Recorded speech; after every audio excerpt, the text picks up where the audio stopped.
રાજપીપળામાં અન્ય જિલ્લાની સીસીઆઈ કેન્દ્ર પર સરકારના ટેકાના ભાવે ખરીદી માટેનો પ્રારંભ થયો।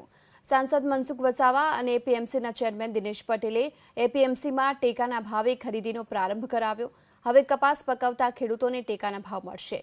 નર્મદા જિલ્લામાં કપાસ વેચવા માટે કપાસ વેચાણ કેન્દ્ર ન હોવાથી ખેડૂતોને કપાસ વેચવા માટે બહાર જવું પડે છે, જેમાં પોષણક્ષમ ભાવ નથી મળતા અને ખેડૂતોનું શોષણ થાય છે।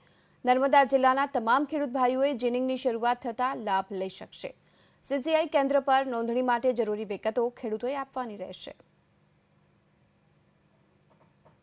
કેન્દ્ર સરકારે આ તાત્કાલિક ધોરણે અહીંયા રાજપીપળા ખાતે કપાસ ખરીદાય જીનમાં અને જીનની પણ યોગાને યોગ ચૂંટણી થઈ છે। એમાં દિનેશભાઈ પટેલ એના જીનના ચેરમેન છે, ખૂબ ઉત્સાહી છે અને પોતે પણ ખેડૂત છે। એમની સાથે જોડાયેલા બધા જ લોકો ખૂબ ઉત્સાહી છે। 45 થી માંડીને 5000 લગીના કપાસ લેતા હતા આ લોકો અને એમાં પાછા વજનમાં પણ મારે લોકો। આ થયા પછી એટલી બધી ખુશી થઈ કે અમને પૂરેપૂરા 5775 રૂપિયા ભાવ મળશે અમને ખેડૂતને, કે જે અમારો નફો તો બધો વેપારી જ લઈ જતા હતા, અમારી પાસે તો કંઈ આવતું જ નહોતું।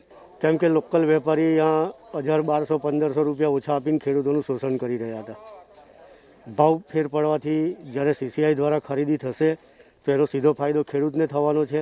તમામ ખેડૂતોમાં, તાલુકાના તમામ ખેડૂતોમાં ખુશીનો માહોલ છે કે જે એપીએમસીનું આ પગલું ભર્યું છે એ પગલું સરાહનીય છે।